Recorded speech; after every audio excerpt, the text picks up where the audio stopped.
Dieu nous bénisse. C'est la fête des papas. Bonne fête, souhaitons bonne fête au papa, bonne fête, bonne fête. Bonne fête, joyeux anniversaire. Amen. Mes bien-aimés, c'est le moment des témoignages. Amen. Dieu nous a fait grâce. Pendant cet anniversaire des papas, il nous a envoyé son serviteur qui va témoigner selon le thème de leur anniversaire, 33e anniversaire des papas. Je vous appelle, en ce moment sur ce podium notre papa Mbemba Michel, disciple de Dieu, promotion chez Léon.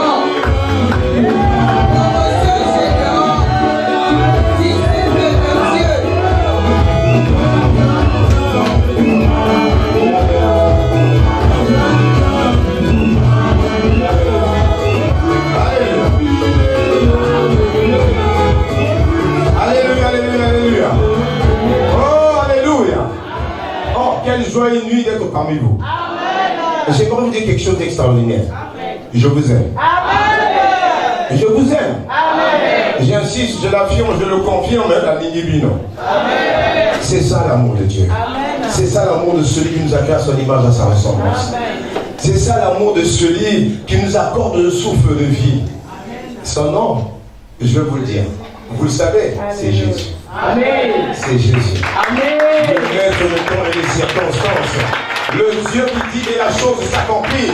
Il est venu sauver les captifs et libérer les opprimés. Il n'a ni ombre ni variation. Il est le même hier, éternellement. Emmanuel est son nom. Emmanuel est son nom. Il est parmi nous. Il est parmi nous. Alléluia. Alléluia. Bien-aimés, soyons dans la joie. Soyons dans la joie. Parce que c'est une invitation solennelle que t'accorde ce Dieu aujourd'hui. C'est une invitation. Quand il y a une invitation qui vient de Jésus, qu'il faut saisir, il faut être dans la joie. Bien, il y a des gens qui auraient souhaité être à votre place. Mais ils n'ont pas cette opportunité. Mais vous, vous l'avez. Il faut être dans la joie. À tout instant, à tout moment, à tout lieu, quelles que soient les tribulations, quelles que soient les condamnations, il fait dans la joie. Il est le maître des temps et des circonstances. Ah, il fait à son temps. Acclamons le nom merveilleux de Jésus-Christ. Oh, merci. Merci, Père, pour cette grâce que tu accordes à nos vies et surtout à ma vie. Parce que c'est un plaisir inouï de pouvoir témoigner la grandeur de Dieu. Ton désigne, Père, merci pour cette grâce particulière qui ne peut venir que de toi. Toi qui as dû travers ta parole en toutes circonstances, en tout instant, tout moment, que ton nom soit loué. Nous venons, Père, louer, glorifier et exalter ton nom merveilleux. Père, manifeste une volonté profonde de ta présence en ce lieu. Viens, Père, toucher le corps, âme, esprit de tout un chacun, Seigneur. Nous voulons de tu puissant ce jour béni, en ce jour d'adoration, nous soumettre, Père, entre tes saintes mains. Toi qui nous as créé à ton image, à ta ressemblance. Toi qui nous as appelés prédestinés pour servir ton nom. Laisse donc en ce lieu, Père, que la gloire de ton nom se manifeste. Toi qui produis en nous le vouloir le faire, mais qui d'autre pouvons nous invoquer en ce jour? En qui d'autre pouvons nous soumettre nos corps à l'esprit, ce n'est qu'à toi. Père, nous voici au devant de toi. Nous voici pour toi, rien que pour toi. Toi qui es un Dieu merveilleux, toi qui n'es ombre ni variation, toi qui dis et la chose s'accomplit. Laisse donc en ce lieu, Jésus, que l'accomplissement de ta parole, Seigneur, puisse prendre contrôle de cet instant. La Bible déclare quiconque invoquera le nom de Jésus qui sera sauvé. Car tu as reçu un nom qui est au-dessus de tout le nom. Un nom qui a la puissance et le pouvoir dans les cieux, sur la terre, sous la terre. La Bible confirme et certifie que tout genou fléchira et toute langue confessera que Jésus-Christ est Seigneur. Il est le Seigneur des Seigneurs. Il est le Seigneur des Seigneurs. Il est le Seigneur des Seigneurs. Il est le Seigneur des Seigneurs. Voilà pourquoi, Père, nous avons foi que tu es présent sur lui. Nous avons foi que tu es présent sur lui. La Bible déclare personne n'est venu auprès de toi et rester pas tel qu'il est créé. Voilà pourquoi, Père, merci pour cette grâce. Oh, il y a une grâce particulière en ce jour béni. On invoquant ton nom merveilleux. Un nom qui a la puissance et le pouvoir. Un nom qui est le stock qui dit la chose s'accomplit. Père, merci pour l'accomplissement de ta parole, Seigneur. Nous venons, Père, neutraliser en cela toute excellence au titre de vie, pas dans ce nom. Nous venons rendre nul quelle sont ses faits, tout ce qui est des ténèbres, quelles que soient les imprécations établies, quelles que soient les alliances, quelles que soient les paroles prononcées, dans le temps de l'espace, vous voulez revenir à cet instant, nous les rendons nul quelle sont ses faits, et cela au nom puissant de Jésus-Christ. Oh Père, laisse que la puissance de ton feu puisse se consumer. Que ton feu consume dans les quatre coins de cette salle tout ce qui ne confesse pas ta Seigneur. Que ton feu neutralise, Père, toutes les imprécations, les lois, les participes, quelles que soient les ordonnances et les esprits ancestraux, quels que soient, Père, les esprits du monde pandémonium, les esprits généalogiques de nos familles, qui veulent nuire à cet instant, nous les rendons telle sans effet, c'est là au nom puissant de Jésus-Christ. Ton désigne, Père, merci car tu as dit, si tu bois mon sang, et si tu manges ma chair, tu demeures en moi, et je demeure en toi. Laisse que la présence et la puissance du Saint-Esprit règnent en celui. Merci Saint-Esprit, car tu prends contrôle de cet instant. Tu prends contrôle de ce moment. Tu prends contrôle de la vie de mon frère, de la vie de ma soeur, afin que toi seul, oh Jésus, sois loué, glorifié et exalté en ce lieu. Gloire et louange à toi, Père. Amen. Bien-aimé, c'est une grâce qui m'a accordé de pouvoir témoigner la grandeur de Jésus de Nazareth. Je me présente, je suis Papa Jean-Michel Mbemba. Nous faisons partie effectivement des anciens, des premiers gédéons de, je pourrais même dire, de Paris et de France. Mais ça n'a pas d'importance. Ce qui est le plus important, c'est d'appartenir à Jésus-Christ. C'est ça qui est le plus important. Voilà pourquoi j'aimerais tout simplement, au travers de ce témoignage, appeler je suis un homme ressuscité. Alléluia. Vous allez entendre des choses, écoutez, des choses qui m'accablaient, qui me condamnaient, qui me tenaient captif dans des liens, dans des alliances. Donc je suis un homme ressuscité. Voilà pourquoi le thème qui a été donné, c'est concernant l'homme. Mais l'homme mais qui est cet homme? Moi, qui suis-je?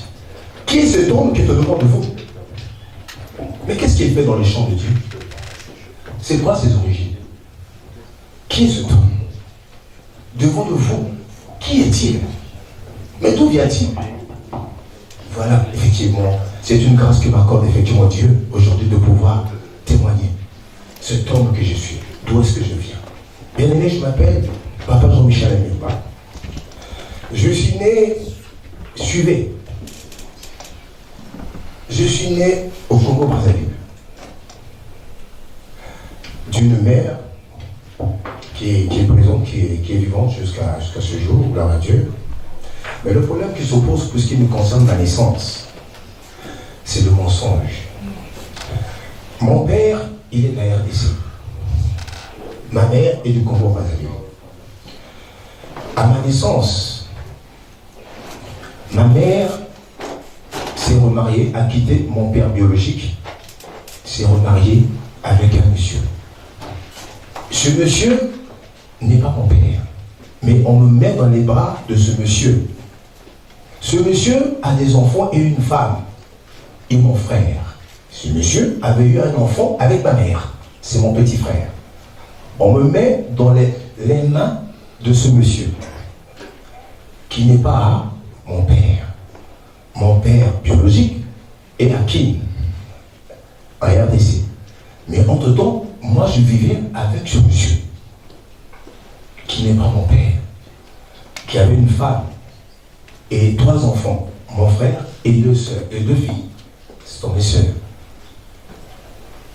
Bien aimé, je ne sais pas ce que je faisais là-dedans. Vous savez, on est des enfants, on ne peut pas savoir, mais quand on prend du recul maintenant, quand on vit en combat spirituel, quand on a cette opportunité d'écouter la parole et de la vision de Maman Olingui, bien aimé, c'est une grâce. Pour ce qui me concerne, c'est une grâce. Bien aimé, ce qui fait que j'étais auprès d'une famille, auprès d'un papa, c'est pas mon père. Mais qu'est-ce qu'il a fait de moi? Quand on regarde mon frère, qui malheureusement ne vit plus, qui était dans l'armée, et mes 2 sœurs de teint clair, mais moi, on voit tout de suite que là, il y a quelque chose qui ne va pas. Ce père était parti jusqu'à, ceux qui connaissent Congo-Brazzaville, jusqu'à Kinkala. Il travaillait à un moment donné à Kinkala, il était affecté à Kinkala dans le cadre de son travail. Il m'a aussi emmené. Et j'étais avec ce monsieur que je ne connaissais pas, ou alors dans mon fort intérieur, où c'était mon père, mais c'est papa. Mais bien aimé, dès le départ, il y a quelque chose de bizarre. Ce monsieur, il meurt. Maintenant, entre-temps, je n'ai pas de relation avec ma mère. Les mamans, aujourd'hui, je vous en supplie, les enfants sont là, je vous en supplie, je vous parle d'amour. Excusez-moi.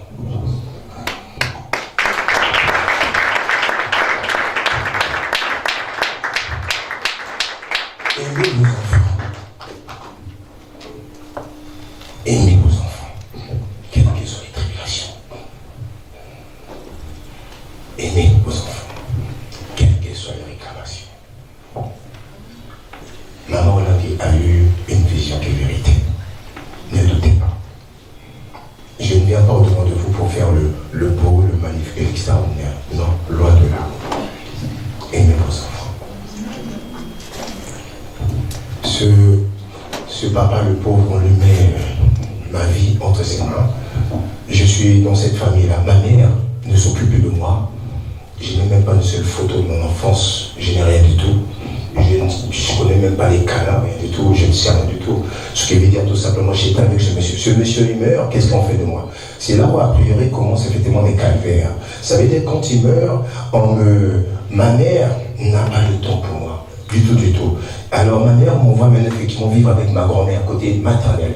Avec mon oncle, toujours côté maternel, son petit frère. C'est là, a priori, quand je viens au combat spirituel, que maintenant Dieu me montre. Vous savez, nous, les aînés des familles, on souffre. Moi, j'ai 3 familles, au fait.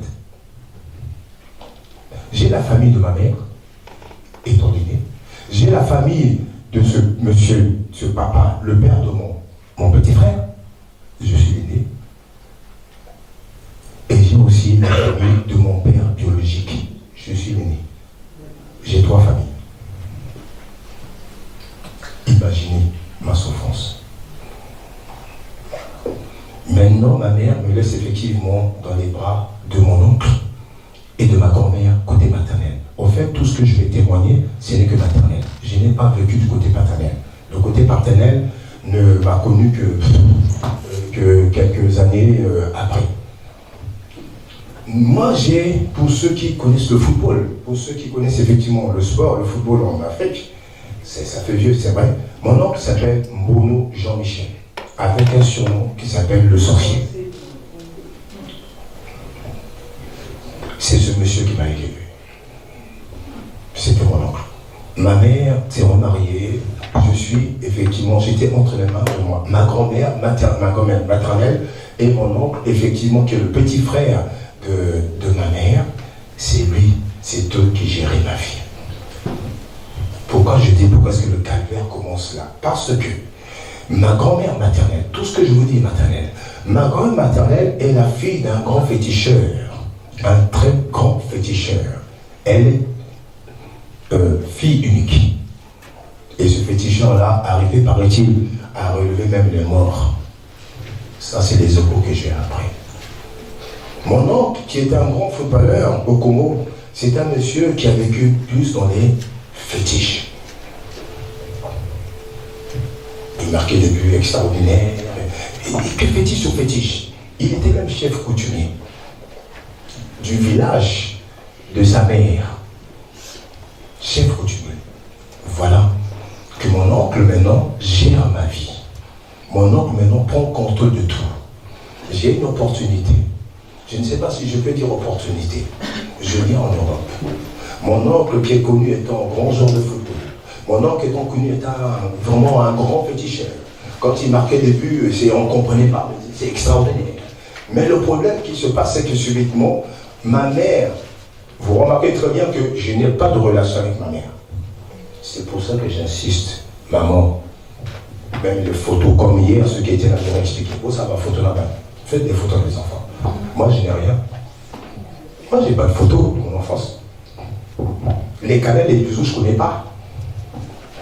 L'attention, je ne connais pas. C'est ma grand-mère qui me gérait. Ma grand-mère, qu'est-ce qu'elle fait? Quand j'étais en train de grandir, avant d'arriver en Europe, ma grand-mère, comme tout était dans les fétiches, en fait, je n'en veux pas à ma grand-mère.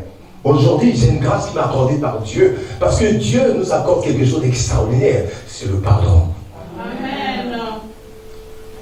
En fait, quand j'ai envie de pleurer, c'est parce que c'est dommage. C'est dommage, tout simplement. Ce n'est pas pour leur enrichissement, on ne veut pas. Mais le problème, c'est que toi, tu ne leur en veux pas, mais eux, ils t'en veulent toujours. Vous allez comprendre. Ça fait que maintenant, mon oncle, ma grand-mère nous emmenait tout le temps, même pour aller à l'école, pour les petits examens. Chez les petits jeunes. On prenait des stylos. Ils emmenaient des bics, comme on dit au pays, des bics, et on emmenait chez les petits jeunes. Tout est à base de fétiche. Les enfants, ça doit faire tout drôle, mais malheureusement, c'était comme ça. Tout est à base de fétiche. Les marques, je crois qu'on les a. Il y a certains qui doivent peut-être avoir les marques encore d'antan, là. Les incisions, les empreintes, les marques qu'on avait établies sur nous. Au fait, pour nous, c'était bien. Je me rappelle même d'un copain qui était heureux d'avoir ces marques parce qu'il appelait ça, comment on appelle ça, la force des camons. Il dit que c'était les camons. Ça veut dire quand il se battait, il avait un esprit qui était en lui. Et voilà, tout ça. Nous, on a vécu cette époque où on décidait, tu ne savais pas. Mais qu'est-ce qu'on fait de toi? Qu'est-ce qu'on est en train de faire dans ma vie? Mais qu'est-ce qu'on a mis dans mon corps? Qu'est-ce qu'on a fait? Au fait, toi, tu trouves ça même magnifique, même extraordinaire. Tu te sens même fort. Tu te vantes. Hein? Les conséquences. Ma grand-mère, effectivement, c'était que dans les fétiches. Ma grand-mère, c'était que dans les fétiches. Il n'y a rien d'autre. Tout, c'était fétiche. Moins de blessures, c'était les herbes nettoyées. Que les fétiches ont pétillé. J'ai l'impression même que l'hôpital n'existait pas. Des portions, il fallait boire, il fallait ceci, il fallait cela. Voilà ce que c'est, ce que moi j'ai vécu. Tout ça, c'était comme une préparation.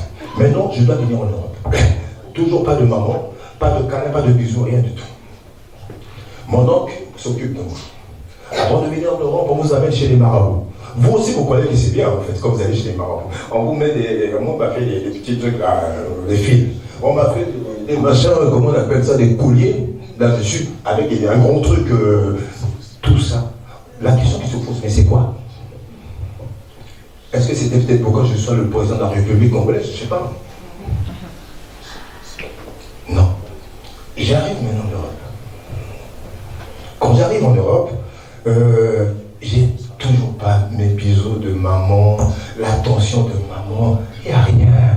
C'est l'oncle qui gère. Mais l'oncle et la grand-mère sont dans les fétiches.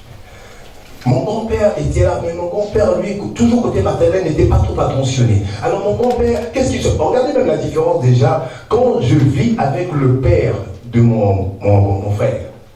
Il s'appelait Bamokina Jacques, le père, celui qui m'a géré. Mais moi, on ne me donne pas le nom de Bamokina Jacques. Le nom qui c'est le nom de mon grand-père, Mbemba Félix. Mais si c'est mon père, celui que j'ai vécu avec, mais il doit au moins me donner son nom, parce que mon frère avait son nom. Ça. Ma soeur avait aussi le nom. Mais pourquoi moi on m'a donné Mbemba Félix? Le nom de mon grand-père côté maternel. Regardez. Quand tu rentres au combat, déjà quand tu racontes une histoire similaire, il y a des problèmes. Il y a des problèmes. Qu'est-ce que je fais? Maintenant, quand je vis en Europe, en fait, c'est surtout là où je vais vivre les galères. Ça veut dire que maintenant, c'est là où tu te rends compte que je viens en Europe. Toujours on parle de maman, il n'y a que l'oncle qui gère tout. Je viens avec l'oncle. Mais l'oncle a le dessus sur nous. Quand je viens en Europe, pour tout vous dire, mon oncle, toujours dans les fétiches, m'emmène chez... Ça c'est après, m'emmène, à l'époque ma mère elle vient, mon oncle m'amène moi, les aînés ils souffrent, donc je prends la voiture, on m'emmène à je me suis toujours rappelé de cette ville, Montrouge, chez un marabout. Qu'est-ce qu'on fait chez ce marabout? On m'amène moi.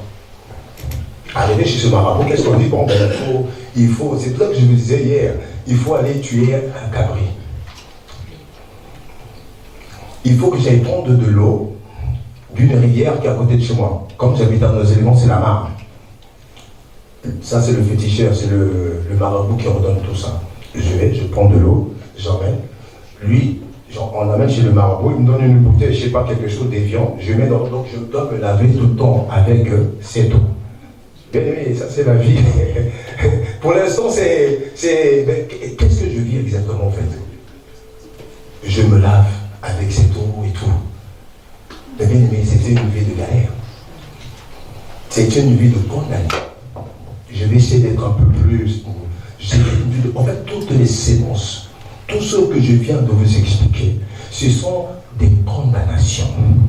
Ce sont des moyens de contrôle. Ce sont des liens. Ce sont des alliances qu'on établit. Ça veut dire que tu es prisonnier. Ça veut dire que tu es dépendant de ces gens-là. Bien aimé, dans ma vie, je ne pouvais rien faire d'extraordinaire. Dans ma vie, même en venant en Europe, je suis venu en Europe très tôt. Tout ce que je faisais, bien aimé, je ne suis pas aussi bête que ça. Tout était dépendant de la famille. J'étais dans une servitude incroyable. Au fait, quand tu es dans la servitude, qu'est-ce qu'on fait? Quand tu es dans la servitude, au fait, ce que tu crois t'appartient ne t'appartient pas. Hein, c'est pas la même, ça ne t'appartient pas. Eux, qu'est-ce qu'ils font? Ils peuvent venir t'acheter un frigo. Ils peuvent même t'acheter des fauteuils et des lits. Ils peuvent tout acheter. Parce que ce qui est à toi ne t'appartient pas. Ça leur appartient. Voilà ce que j'étais en train de vivre. Quand je suis venu en Europe, c'était la cata. En Europe, moi, votre frère que vous voyez, j'étais un très bon joueur de football. J'ai joué dans l'équipe nationale du Congo-Brazzaville. J'ai joué ici à Saint-Étienne. J'ai joué à Dunkerque. J'ai joué à Amiens. Mais au fait, tout ça, c'était pas pour moi. Celui qui venait tout le temps réclamer tout ce que j'avais, c'était mon oncle. Quand il venait, je devenais comme un, je sais pas comment, un éponge. Et je le lui donnais. Tu es aveuglé. Tu ne vois plus rien. Tu as des sentiments diaboliques. Toute la famille venait chez moi dormir. Quelqu'un avait besoin d'un petit chèque, j'étais disponible. Quelqu'un voulait du bien, il venait me voir. Au fait, tout ce que je vous ai dit avant, l'objectif c'était quoi? C'est de me faire devenir un esclave. J'étais esclave, assujetti. À aucun moment, tout l'argent que je gagnais, j'aurais pu me dire que, bon, au pays, je vais construire. Je pouvais, bien aimé, je pouvais construire, je ne sais pas combien de... Non, qu'à ma famille. Qu'à ma famille. On te envoie un petit message. Toi, tout de suite, ah, j'ai envie de faire du bien à la famille. Je dois faire du bien à la famille. Je vais jouer. Non, mais bien aimé, vous êtes au combat spirituel. Hein? Aujourd'hui, nous, on a une grâce particulière. C'est que vous verrez que c'est d'accepter. Parce que accepter la parole, la vision de l'amour là, ce n'est pas facile. C'est pour ça que j'insiste. Pour vous dire, aimez-vous les uns les autres. Dans l'amour de Dieu. Vous avez des serviteurs de Dieu. Quels que soient les problèmes que vous avez, ne boudez pas. Venez les voir. Il y a ceux qu'on a soumis au-devant de vous pour vous aider. Ils ont cette grâce particulière. C'est pour vous aider. Ce n'est pas pour, excusez-moi, flamber ou faire le bon. Le combat n'est pas charnel, le combat est spirituel. Et quand c'est spirituel, vous avez besoin d'aide. Et quand on a besoin d'aide, bien aimé, il faut venir auprès de ceux qui peuvent vous aider. Ne boudez pas. Ne boudez pas, je vous en supplie, ça ne sert à rien. Mais bien aimé, moi, j'étais un vrai esclave. Dans tout. Aujourd'hui, en fait, si je témoigne, c'est pour rendre... On ne doit pas le dire, maman, je ne sais pas, les papas, vous m'excusez, à ma femme. Au fait d'arriver même à vous parler de ma femme, je vous ai parlé effectivement de la certitude que j'ai, l'argent qu'on me prenait, l'attention que j'avais pour la famille, l'attention que j'avais parlé pour tout le monde. Tout le monde. Donc j'étais vraiment dans une très grande servitude. Bien aimé, tu ne le sauras pas. Au voyez matin. Tu ne le sauras pas. Là, tu peux dire, ah mais papa là, il est en train de... Non, tu ne le sauras pas, tu es aveuglé.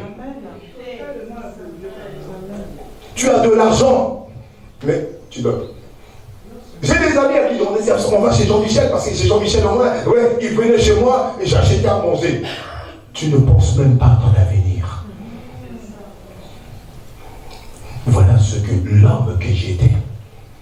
L'homme que j'étais était assujetti aux abominations de la coutume. L'homme que j'étais était prisonnier.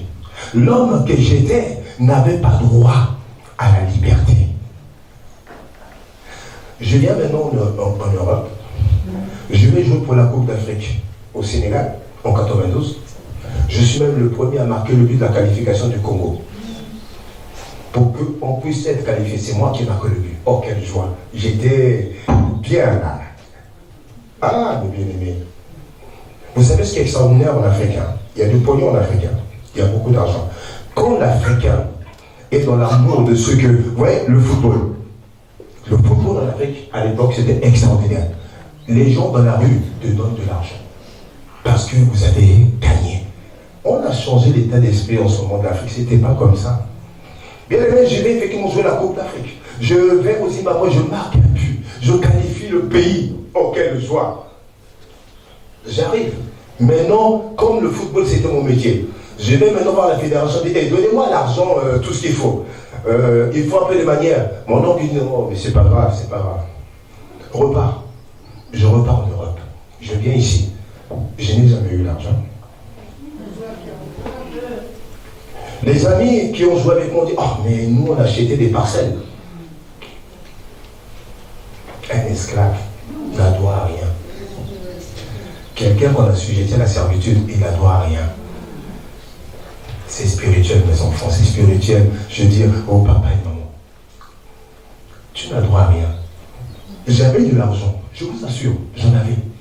J'ai joué, j'étais au centre de formation, vous avez entendu parler des platiniers. Nous, dans le centre de formation, il y avait des sous. J'étais à Dunkerque, j'étais professionnel à Dunkerque. Il y avait de l'argent, mais ça allait où? J'ai des amis qui ont joué la Coupe d'Afrique avec moi. Quand on parle avec eux, ils ont construit. Mais moi, où est parti l'argent? Rien. Tu es prisonnier. Tu es esclave. Tu es assujetti. Tu n'as droit à rien. Tu es dépendant d'eux. Ma vie continue maintenant. J'ai une grâce. Une grâce particulière, c'est que Dieu nous aime. Bien aimé, Dieu nous aime. Amen. Je vous le dis sincèrement. Bien que dans... C'est pour ça que je voulais effectivement... c'est pas un hommage que je rends. J'ai perdu ma femme, Mamatina. Une femme qui m'a emmené au combat spirituel. Une femme qui avait la passion de Dieu. Elle est décédée il y a 2 ans. Pourquoi? Quand j'ai connu cette femme, une magnifique femme. Oh, Jésus, pardonne-moi. C'est une femme, comme j'ai pu le dire hier, je l'ai décrit. C'était, en fait, comme vous voyez un peu, m'habiller un peu bien là, c'est elle. J'étais dans les survêtements, dans les chaussures bizarres. J'achetais tout le temps des Adidas, des baskets. Mais elle est venue. Quand je rentre à la maison, elle met les pieds dans le petit seau là, elle nettoie mes ongles. Elle nettoie mes ongles. Elle repasse ma chemise. Quand je vais aller à la prière, elle s'occupe de tout. Ah, il faut dire la vérité. Pourquoi vous l'êtes toujours? C'est pas parce qu'elle n'est plus là. Je vous dis, elle s'occupait de moi à 100%. En fait, c'est une grâce que Dieu avait mis cette femme sur mon chemin. C'est une grâce. Bien aimé, le problème, c'est que je continue pour vous dire aussi quelque chose. Quand tu es dans la servitude, quand tu es condamné, quand tu es esclave, tu n'as pas droit au mariage. Il y en a qui sont mariés, mais au fait, vous n'êtes pas mariés. Vous croyez que vous êtes mariés, mais vous n'êtes pas mariés. Vous allez voir que dans la maison, il y a des problèmes sur problèmes, vous ne vous entendez même pas. Vous n'êtes pas mariés. Apparaît maintenant. Pourquoi? Parce que je vais essayer de faire un peu court. Pourquoi? Parce que j'ai ma propre mère qui apparaît maintenant comme femme de nuit. Ah oui. Vous avez maintenant votre propre mère. Moi, vous savez, quand je suis venu en Europe dans tous les problèmes là, pour faire un peu, pour dire ce qui est vraiment de réel, c'est que ma mère, c'est pas que j'aime ma mère. Je peux vous avouer, je témoigne, hein, parce que c'est une souffrance pour moi. Vous savez, ma mère, elle s'est préoccupée de moi. J'ai même pas eu les câlins qu'il fallait. Mais à un moment donné, ma mère s'est remariée. Son mari était malade, ils sont venus habiter en Europe. En Europe. Ah, ma mère était là. Moi, j'étais ici depuis très longtemps. Mais le problème qui se pose maintenant, toutes les semences qu'on avait mises dans ma vie, maintenant, ça doit produire. Dans ma banque, je vois un lit. Il y a quelqu'un qui dort. Ça, c'est Dieu qui me montre. Dans ta banque, quelqu'un il dort. Tu as tous les problèmes du monde, en fait. Financièrement, c'est difficile. Dans ma banque, ma mère, elle dort. s'entend pas. Quand je vous ai dit, on ne s'entend pas pour rien. Quand je viens, maman, ça va. Ah, Yonini. Hein? Et depuis que tu pries ce Dieu-là, hein, ça va pas. Hein? Oh, mais maman, je prie pour toi. Je prie pour la famille. Je prie pour tout le monde. Quand ma femme était vivante, au fait, ma famille n'a jamais aimé ma femme. Ah, il ne faut pas avoir peur de mots, vous aussi. Il faut pas. Ils n'aiment pas. Ils n'aimaient pas ma femme. Pourquoi? Tu es parti prendre un esclave. Tu sors un esclave pour l'emmener chez les dieux de l'âme. Tu sors un esclave à qui on a établi des plans sataniques ou tout ce que tu veux pour l'emmener pour glorifier Jésus. Bien aimé, il faut voir ça spirituellement, pas charnellement. L'esclave. Mais c'était un combat maintenant. Personne ils n'aimaient pas. Le jour où je me marie, le jour où je me marie, ma mère est venue une heure seulement. Habillée bizarrement. Bizarrement. Je suis son fils, le seul fils. Parce que mon frère, il est mort. Je suis le seul fils. C'est pour ça que je répète encore. Maman, ces enfants que je vois, aimez-les. Même s'il y a des problèmes, c'est pas grave. Bon, mais on va leur parler. Aimez ces enfants. Quelles que soient les circonstances des enfants, aimez vos parents. Quand vous voyez, j'ai failli pleurer, c'est parce que je voulais avoir une famille convenable. Une famille où il y a de la passion, où il y a de l'amour. Maman, je t'aime. Papa, je t'aime. J'ai pas eu ça. Je n'ai pas eu ça. Donc c'est pour cela que les papas, aimez ces enfants. Les enfants, confiez-vous. Parce que nous sommes dans un monde trop difficile. Confiez-vous à vos parents. Demain, dans les difficultés, les amis vont vous abandonner. Vous retrouverez vos parents. Quelles que soient les difficultés, je vous en supplie. Et moi, je continue comme ça. Ça veut dire que c'est rétrograde sur rétrograde. Donc, ça veut dire tout simplement, moi, le football, quand j'avais de l'argent, je donnais toujours à mon oncle. Ça veut dire, à un moment donné, quand j'ai connu ma femme, on s'est mariés. Oh là là. Oh là là. Ah, il y a de Pakota, depuis qu'il est avec le Dieu d'Olangila, c'est qu'il est devenu fou. Depuis qu'il est chez le Dieu d'Olangila, rien ne marche. Au fait, ils n'ont pas arrêté. Ils n'ont pas arrêté de m'accabler. Ils n'ont pas arrêté spirituellement à vouloir me détruire. Et heureusement que Dieu m'aimait. Et heureusement que ce Dieu que je glorifie ne m'a jamais abandonné. Même les plans qu'il établit, qu'ils avaient établis. Moi, j'ai dit non, je reste auprès de Jésus Nazareth. Moi, quelles que soient les circonstances, je reste avec Jésus Nazareth. Quelles que soient les attaques qui sont en train d'entreprendre. Oh, bien aimé, j'ai vécu des galères. Ma pauvre femme, un enfant, l'enfant meurt. Elle qui se donnait un enfant, deuxième, l'enfant meurt. Que faire? Mais qu'est-ce qu'on peut faire? Tu ne demandes qu'à vivre convenablement et correctement. Tu ne demandes qu'à vivre avec amour, comme tout le monde.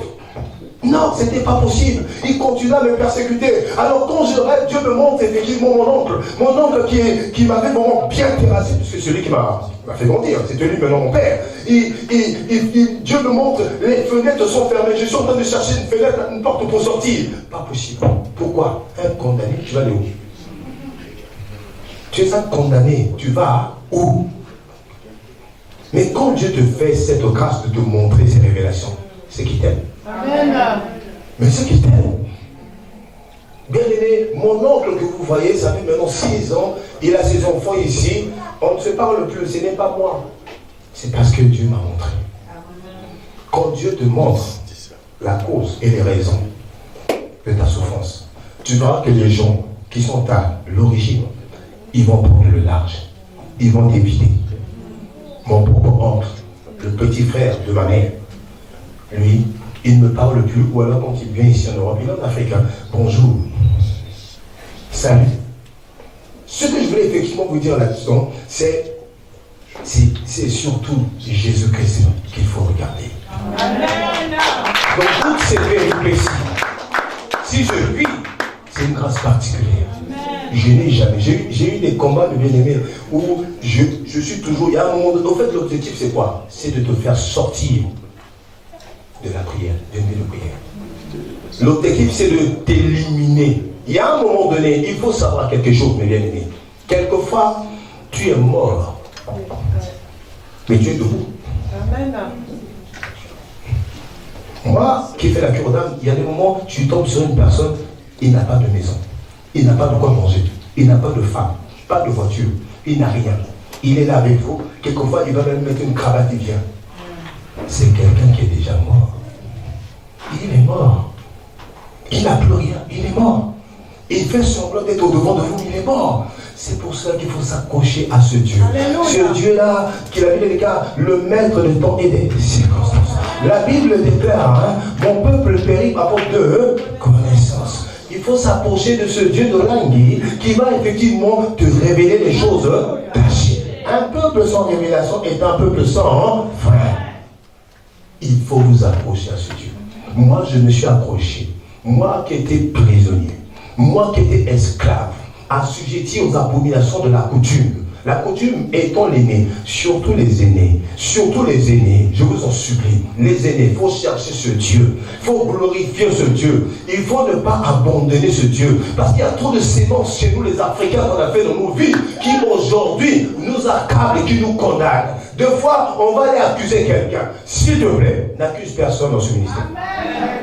N'accuse personne. Ton combat, c'est chez toi. Mon combat, c'est ma famille. Je n'ai pas parlé de quelqu'un du ministère. C'est ma famille qui est à l'origine.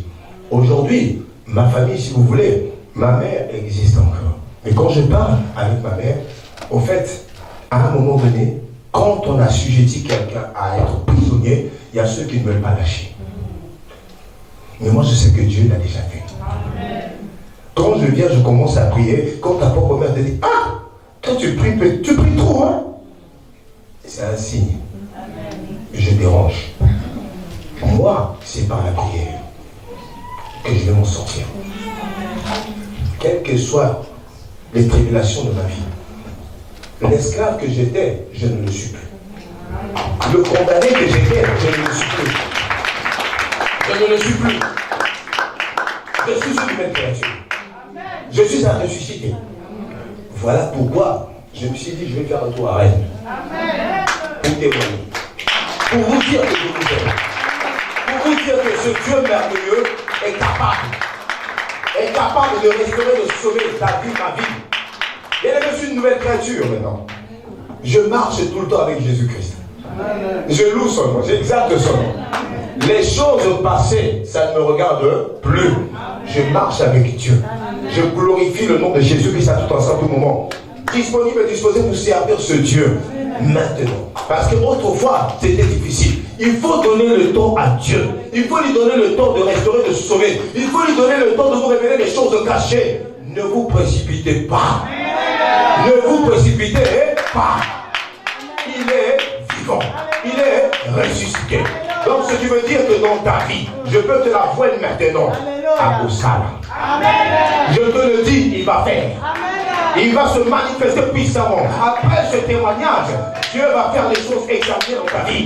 Après ce témoignage, je sais que tu as pris conscience de la réalité que Dieu existe. Que Jésus-Christ est le même hier éternellement. Que le Dieu de la vie et le Dieu qui est venu nous révéler les choses qui a quand même condamné nos vies. Que ce soir, je sais, je le sens que Dieu va faire quelque chose dans ta vie.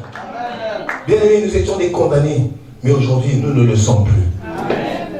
La Bible déclare, si tu crois, tu verras. Tu dois croire. Au travers de ce que je viens de dire, bien aimé, il y a tellement de choses à dire. Non, il faut rester dans l'essentiel. On sait ce que c'est. On sait que la sorcellerie existe. Parce que dans le fond, en fait, il ne faut pas avoir peur de moi. Il faut avouer que, en fait, tout ça, c'est la sorcellerie. Tout ce que je vous ai dit, c'est la sorcellerie. C'est un moyen de contrôle de ta vie. C'est un moyen de contrôle pour t'accabler, te condamner. C'est un moyen de contrôle pour te libérer, t'envoyer je ne sais où, de rester dans cette servitude. Mais bien aimé, il est venu sauver les captifs. Jésus-Christ Nazareth. Le Dieu que je loue, que j'exalte, le Dieu que je glorifie à tout instant, tout moment. Bien aimé, voilà effectivement ce que je voulais vous apprendre. Voilà pourquoi je voulais témoigner. Je suis un ressuscité. Et un ressuscité qui est dans la joie de vous dire qu'il vous aime. Que la ville de Rennes, moi je sais qu'il y a des bénédictions qui vont se manifester. Moi je sais qu'il y a des témoignages qui sont disponibles maintenant. Moi, je sais que dans la vie de reine, ce Dieu que nous invoquons, ça fait très longtemps que les bien-aimés sont là. Ça fait trop longtemps que je suis dans le Seigneur. Ma maman, elle est là, mon bien-aimé est là. Ça fait longtemps. Donc, ce qui veut dire que je sais que ce Dieu, il fait à son temps. Soyez patients. Soyez patients, bien-aimés. Vraiment que Dieu vous bénisse. Que Dieu vous bénisse. Que Dieu vous bénisse. Bien-aimés, je vais quand même, pour finir, juste faire une prière pour vous. Si Dieu a permis à ce que je puisse témoigner, juste une prière pour vous. Mon souhait le plus profond, c'est qu'il soit manifeste dans la vie de tout un chacun. Mon vœu le plus profond, c'est que l'amour de Dieu envahisse vos vies. Père, merci à toi, le Dieu ton face, merci à toi, l'ami fidèle. Merci à toi, le Dieu incontournable, le Dieu incommensurable. La Bible déclare, Seigneur, c'est toi qui produis le vouloir le faire. Laisse, Père, qu'on se joue béni. Que ta présence soit manifeste, Père, dans la vie des enfants. Père, ce témoignage était pour reconnaître la grandeur et la bonté, Seigneur, que tu peux avoir dans la vie des enfants. Auprès de ceux qui t'invoquent. Merci, Seigneur, pour cette grâce particulière que tu accordes, Seigneur, ce soir. Papa, tous la vie de tout un chacun ce jour béni. Manifeste ta volonté dans leur corps en esprit, dans leur conscience subconscient. Père, dans leur maison, dans leur travail, dans tout ce qu'ils vont entreprendre, Seigneur, qu'ils puissent témoigner la grandeur de ton Saint Jésus. Toi qui m'as dit, invoque-moi. Père, nous t'invoquons afin que ton règne vienne. Que ta volonté soit faite puissamment ce jour dans la vie des enfants. Papa, visite tes enfants. Papa, parle à tes enfants. Papa, guide les enfants. Libère la vie des enfants de toutes les alliances sataniques et diaboliques. Libère la vie des enfants de toute incompréhension. Libère la vie des enfants de toute loi. Libère la vie des enfants de tout esprit, Seigneur, du monde de pandemonium. Libère la vie des enfants, Seigneur, de tous ceux que les esprits, mais les esprits ancestraux, les esprits généalogiques, que ce soit papa de leur père, de leur mère. Mais moi je sais que ce soir tu es présent dans leur vie.